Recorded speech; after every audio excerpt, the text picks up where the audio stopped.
Boa tarde, bom dia, boa noite, galera, tudo bem? Espero reencontrá-los muito bem, obrigado, vocês, familiares de vocês. E vamos dar continuidade aqui às nossas aulas, né? Hoje vamos trabalhar com o assunto de geografia, né? Que é a estrutura fundiária, a questão fundiária, a questão da terra, como é que essa terra está sendo dividida entre as pessoas, entre as nações, que tipo de injustiça existe, que tipo de produção agrícola existe, quais são os impactos econômicos de se fazer ou não uma reforma agrária. Então, todos esses questionamentos a gente vai colocar aqui em pauta para a gente trocar um pouco dessas ideias. Né? É necessário que se diga que aqui no nosso Brasil nós começamos muito ruim quanto a essa questão da terra. Né? Por exemplo, primeiro, servimos como piada porque nem se conhecia o Brasil, Portugal ainda não tinha descoberto o Brasil, 1400 e pouco. O pessoal já lançaram acordo dividindo as terras brasileiras. Vê se pode, gente. Uma piada de salão, né? Mas, infelizmente, aconteceu isso aí. Foi o Tratado de Tordesilhas, 370 léguas da ilha de Cabo Verde pertencia à Espanha, e do outro a oeste, né? Pertencia à Espanha, e a leste pertencia a Portugal. Depois, né, primeiro veio uma bula papal, né, bula intercoetera, depois passou para o Tratado de Tordesilhas. Né. Quando chegou o Tratado de Tordesilhas, o pessoal fizeram aqui o sistema de capitanias hereditárias. Né. O Brasil foi dividido em 12 lotes, que era a terra dos índios, atenção, era a terra dos índios aqui. Os índios não pediram para os europeus chegar e invadir as nossas terras, entendeu? Eles dividiram em 12 lotes, que depois dividiram em 6 marias, né? Aí a gente percebe assim uma tomada de terra, uma invasão dessa terra, né?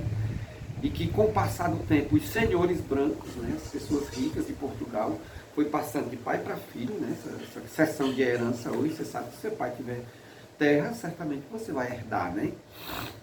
Aí nós tivemos 300 anos de escravidão, quase 400 anos de escravidão, né? Até 1888, né? Começando de 1500, né? Nós tivemos a libertação da escravidão, né? 38 anos depois, está aqui a Lei da Terra, foi criada a Lei da Terra em 1850. O que era essa Lei da Terra? Você só tem terra se você comprasse. Quem era que podia comprar terra? Ou o pessoal de Portugal que já vinha de lá para cá possuía essa terra, ou quem já estava aqui que já tinha herdado dos pais.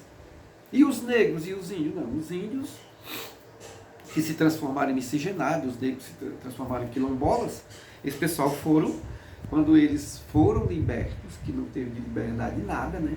Eles passaram a ser o deserdado da terra, né? Como era que o negro ia adquirir terra se ele não tinha dinheiro para comprar? Inclusive, pessoal, na abolição da escravatura, que foi uma piada, na verdade, né? Os coitados negros, eles foram pedir esmola nas vilas, nas cidades que agora estavam nascendo. Muitos morreram de fome, muitos voltaram para a senzala para trabalhar pelo prato de comida, porque não tinha estudo, não tinha terra, não tinha como se empregar na cidade. A mão de obra tinha sido substituída pela mão de obra branca, porque o imigrante tinha aparecido aqui porque eles iam trabalhar nas fábricas e no processamento do café. Então, reproduziu a pobreza, reproduziu a injustiça, reproduziu a injustiça também dentro do quesito terra, tá ok? Por isso que nós somos, assim, um país que tem muita gente sem terra, é muita terra sem gente, tá ok? Assim, 10% dos proprietários das terras do Brasil tem 90% de todas as propriedades. Os outros 90% das pessoas do Brasil vai ter 10% das terras, ou seja, é muita terra sem gente, é muita gente sem terra. Inclusive o Patativa da Saré, nosso grande poeta, que ele denunciou por demais isso aí, né? Dizia, no texto do poema dele, ele dizia: bem que eu tenho imaginado que abaixo o sertão e a serra devia ser coisa nossa. Quem não trabalha na roça, que diabo que quer com terra? Então, se o Brasil é um país desigual economicamente, ele passa também pela terra, tá ok? É muita terra sem gente, é muita gente sem terra. Então, isso já veio, né, dessa lei aqui, uma lei muito pesada, porque eu acho que deveria ter tido a reforma agrária. Decora isso aí, aprende isso aí. O que é a reforma agrária? Seria uma divisão equitativa de terra que o governo fizesse para dividir as terras para com a população.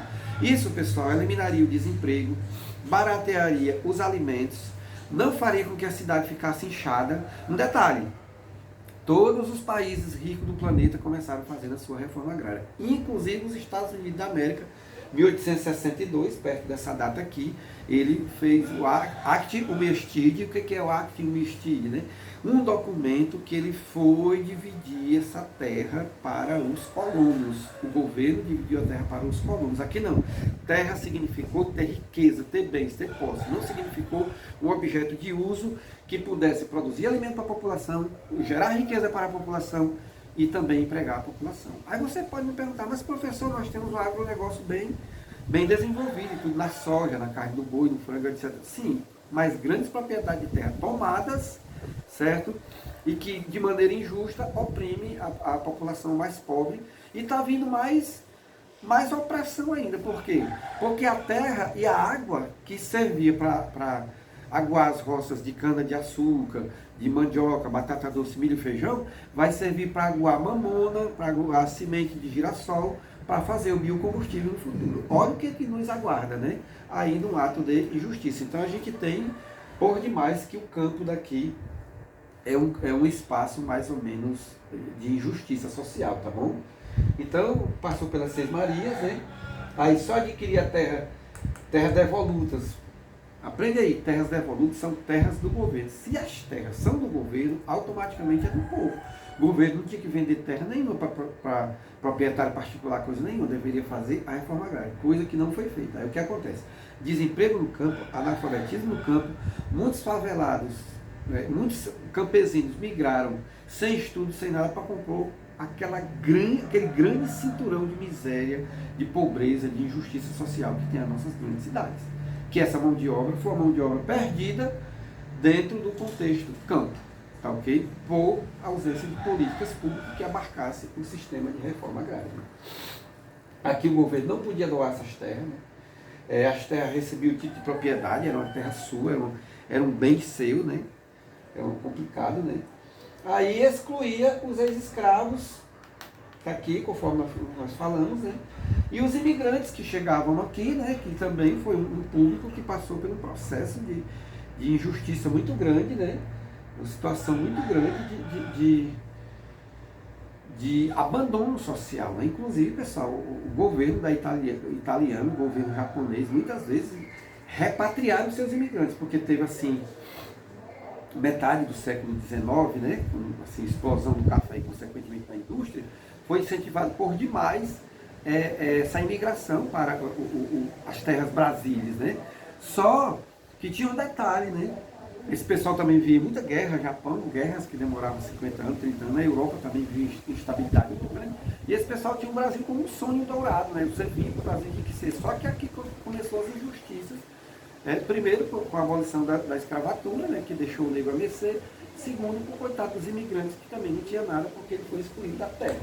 Por isso, pessoal, que quem tem terra no Brasil é justamente o descendente português, que tem uma grande propriedade, que é um ricão, e que ele se transformou no empresário e está aí, né? Quem manda, já manda de 500 anos para cá. Por isso que é um país cheio de injustiça social, né?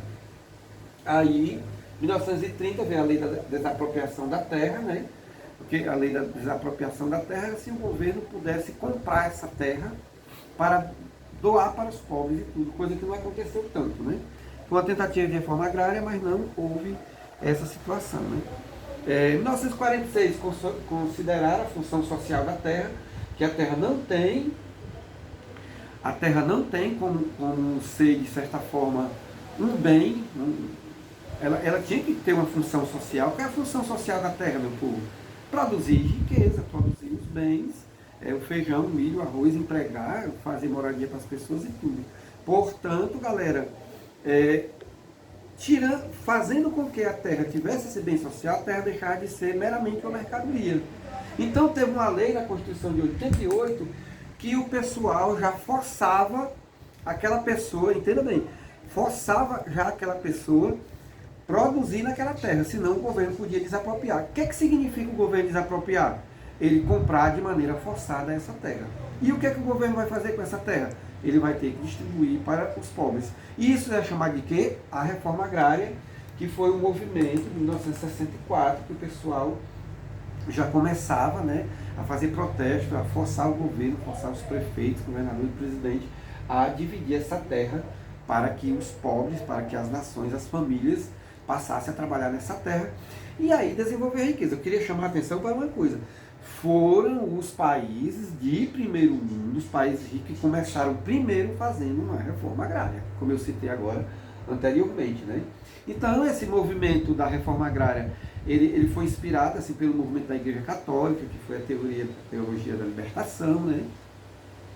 Passado pelo movimento chamado de comunidades eclesiais de base, né? Era como se fosse uma espécie de catolicismo social, né? Você não tinha assim, você tinha assim, a pregação da palavra de Deus, assim, o jovem, a missa, aquela coisa toda, todos aqueles rituais cristãos bonitos até, mas tinha também o padre e a comunidade para a prática, né? E fazer movimento social para que tivesse um emprego, tivesse um pão e tudo. Paralelo nasceu a renovação carismática, que não tem muito esse perfil, né? A renovação carismática é só lapidar, digamos assim, o comportamento da pessoa, a pessoa se santificar, digamos assim, buscar assim, uma prática, uma virtude, se limpar dos pecados e tudo. Mas a teologia da libertação, juntamente com as comunidades eclesiais de base, foi uma base muito grande para que nascesse a luta pela reforma agrária e nascer aquele movimento que é o movimento dos trabalhadores rurais sem terra, que é o movimento sem terra tão polemizado por muitas pessoas e tudo, alguns a favor, outros são contra, mas deixa eu explicar mais ou menos o que é esse movimento rural dos trabalhadores sem terra, pessoal. Lembrando que na Constituição de 88, que é uma Constituição cidadã, né, reconheceu a terra para os índios, demarcação de terra para os índios, garantiu a desapropriação para a função social, foi aquilo que eu falei, né, e democratizar as terras devolutas. É aí que eu quero chegar, para a gente iniciar bem a nossa aula, terminar bem a nossa aula. As terras devolutas são as terras do governo. Nós temos 8.511.996 quilômetros quadrados.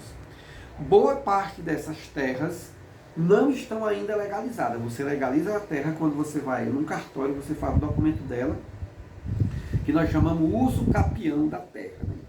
Que é o documento que, como se fosse assim, a sua certidão de nascimento, né? Seu batistério, né? Que garante, assim, né, que você é o filho do seu pai, tudo, você é reconhecido enquanto pessoa humana através do batismo. Ok, pessoal? Então, o que acontece? Enquanto essas terras não são legalizadas, são terras devolutas, que essa terra é do governo. E o que é do governo é de quem? Do povo. Né? Então, o movimento dos trabalhadores rurais sem terra, lembrando para vocês que eu não estou defendendo nem atacando, estou só explicando, porque às vezes as pessoas se confundem, fica dizendo que o professor está com tendência de esquerda, com tendência de direita, visão política. Não, só estou explicando, entenda bem.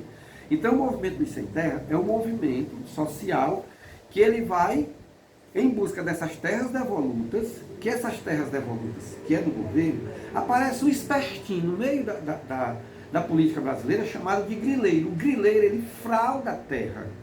Ele chega, sabe que aquela terra não tem documento, é do governo. Muitas vezes os governantes relapsam, que não tem uma fiscalização, que não tem assim, um pessoal, digamos assim, que garante essa legalidade. Aí o grileiro vai lá, cerca essa terra, vai no cartório, frauda o documento e diz que a terra é dele. Aí, uma indagação. É interessante que essas terras aqui do Pratiús, vamos supor, aqui pegando aí do Albano, aí do posto SP, por exemplo, até mesmo ali aquela descida do Balbino. É interessante que isso aí fosse dividida para 80, 100 famílias, ou uma pessoa só, já pôde de rico, um grande grupo financeiro, uma Coca-Cola dessa aí, um grupo da McDonald's, entendeu? Um grupo multinacional fraude essa terra e fica para eles. Então fica a reflexão, né? E outra coisa, o movimento dos trabalhadores sem terra, ele invade as terras, força o governo fazer com que a terra exerça a sua função social. Por exemplo, o que é a função social da terra? É eu ter uma terra e eu plantar. Eu sei plantar qualquer coisa que for. O milho, feijão, ou quinta de coqueiro, quinta de carreiro, quinta de mangueira, tem que ser ocupada. Se a terra está lá para nada, a lei, a Constituição de 88, pede que o governo compre aquela terra e faça o uso dela para a reforma agrária. Né? Então, assim, se você estiver usando a função social da terra, como não é terra impróprias, né? Terra que não está sendo usada, a lei garante essa invasão. Né? Mas, assim, o patrão, o governante lá, o cara dono dessa terra, não vai ter perca. Por quê? Porque o governo vai ter que comprar forçadamente. Então, pessoal, esse movimento está dentro da das bases legais, mas é assim, né? Quem tem sua terra não vai querer perder, porque terra é sinônimo de riqueza, e sempre tem esse conflito que chega até na política, lá em cima em Brasília, os grandes agropecuaristas versus o pessoal do MST, parte de esquerda, parte de direita, e aí conduz essa questão da terra juntamente com a política brasileira. Isso aqui foi o nosso primeiro recado sobre a terra. Espero ter passado uma mensagem legal, vocês têm entendimento. Fiquem em paz. Deus abençoe todos nós.